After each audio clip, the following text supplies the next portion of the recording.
Welcome to CPT Coding Guidelines Review for Neurostimulator procedures. Achieving accurate and complete coding is the purpose of coding guidelines. However, you can't take advantage of the benefit of having guidelines if you don't know what direction they provide. Even if you don't know the specifics of a guideline, just being aware that guidance is available for a particular situation is valuable. This series is designed to help you become better acquainted with often unfamiliar CPT guidelines for coding of significant procedures, with the intent of making you aware that the guidance exists to ultimately improve coding proficiency and boost confidence in your ability to code these procedures. The guidelines are waiting, so let's get started. Knowing something about the objective of a procedure and/or how the procedure is performed always promotes understanding of the direction given in the guidelines. This installment of CPT Coding Guidelines Review covers the guidelines for coding procedures on neurostimulators. So, before we dive into the guidelines themselves, let's take a quick look at what neurostimulators are. Neurostimulators use electrical impulses to disrupt pain signals to relieve chronic pain. They are also used to moderate neural activity to treat epilepsy, Parkinson's, obsessive-compulsive disorder, or major depressive disorder. Neurostimulation is achieved by implantation of electrodes and pulse generators, or integrated systems, or through non-invasive methods such as transcranial magnetic stimulation. Areas of the nervous system that are modulated by neurostimulators include the spine, brain, vagus nerve, and peripheral nerves. If you're interested in learning more about neurostimulators, please visit the website at the URL shown here. Codes 95970, 95971, and 95972 are used when electronic analysis with programming is performed on spinal cord or peripheral nerve neurostimulator pulse generators or transmitters. Test stimulation to confirm target site placement of electrode arrays and/or functional status of the system is inherent to placement and should not be separately reported as electronic analysis or programming of the neurostimulator pulse generator or receiver system. Electronic analysis performed at the time of implantation is included and not separately reported.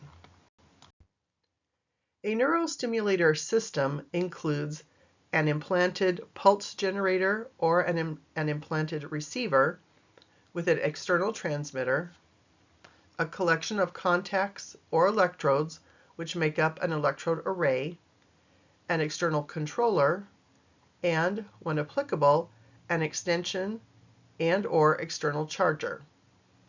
Electrode arrays are comprised of a catheter or other device with more than one contact.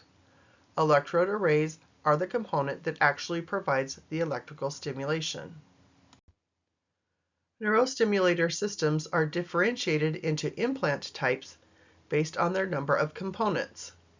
Single component implants have a pulse generator or receiver that is integrated with the electrode array. For implants comprised of two or more components, the connection between the pulse generator or receiver and the electrode array is detachable. Codes 63650, 63655, 63661, 662, 663, and 664 report operative placement, revision, replacement, and removal of spinal neurostimulator components. However, codes 63661 and 63663 should not be used for removal or replacement of a temporary percutaneously placed array for an external generator.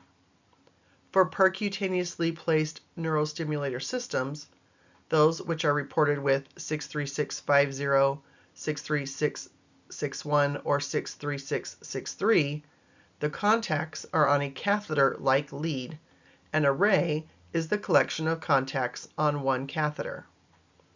For open placement of neurostimulator systems, those which are reported with 63655, 63662, or 63664, the contacts are on a plate or paddle-shaped surface.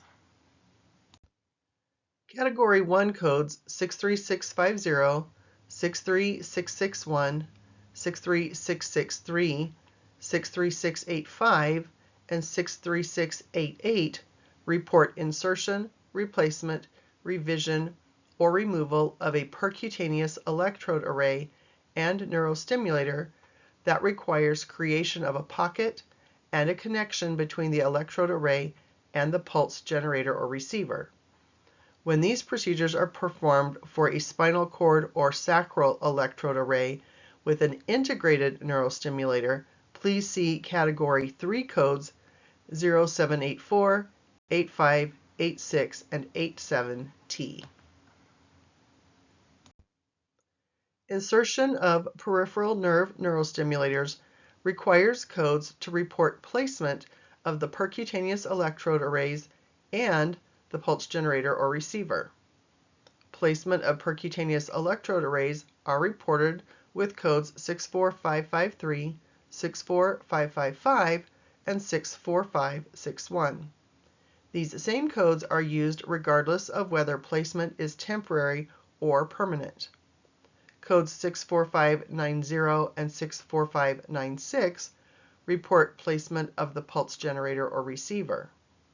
When reporting permanent insertion of a complete system, 64590 is reported in conjunction with codes 64555 or 64561.